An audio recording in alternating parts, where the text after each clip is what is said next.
ഇന്ന് ഈ ദേശത്തെ വിളിച്ചു പറയുക, അതിൽ നിന്ന് നീ മടങ്ങി വരേണ്ട ഒരു ദിവസമാണെന്ന് ഇന്ന് പകൽ ഞാൻ ഇവിടെ നിന്നുകൊണ്ട് ഞാൻ പ്രഖ്യാപിക്കുകയാണ്. അപ്പൊ അത് ചോദിച്ചൊരു കാര്യമുണ്ട്, ഞങ്ങൾക്ക് രക്ഷപ്പെടാൻ കഴിയുമോ?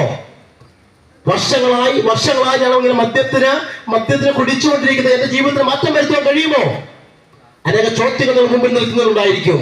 എന്നാൽ ഞങ്ങൾക്ക് പറയുന്ന കാര്യമുണ്ട്, നിങ്ങൾ എത്ര നാളുകളായി വർഷങ്ങളായി നീ മദ്യപിക്കുന്ന വ്യക്തിയാണെങ്കിലും നിന്റെ ജീവിതത്തിന്റെ അകത്ത് മാറ്റം വരുത്തുന്ന ഒരു മാർഗമുണ്ട്. ആ മാർഗമാണ് സുവിശേഷം.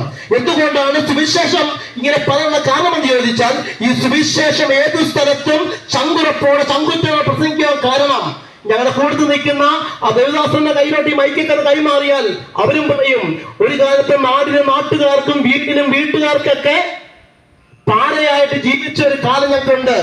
നിങ്ങൾ എവിടെയും പോയി ചത്താ മതി എന്ന് പറഞ്ഞൊരു കാലമുണ്ട്.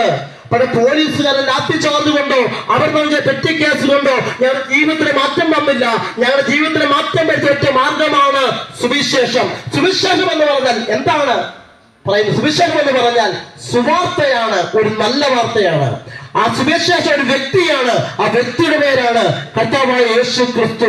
നമ്മുടെ ജീവിതത്തിന്റെ അകത്ത് സമാധാനം തരാനും സന്തോഷം തരാനും കഴിവുള്ള ഒറ്റ മാർഗമുണ്ടെങ്കിൽ ഞങ്ങൾ ഈ ദേശത്തെ ഉയർത്തി കാണിക്കുന്ന യേശു ക്രിസ്തുവിൽ കൂടി യഥാർത്ഥമായ സമാധാനവും സന്തോഷവും തരാൻ കഴിയുമെന്ന കാര്യം നമ്മൾ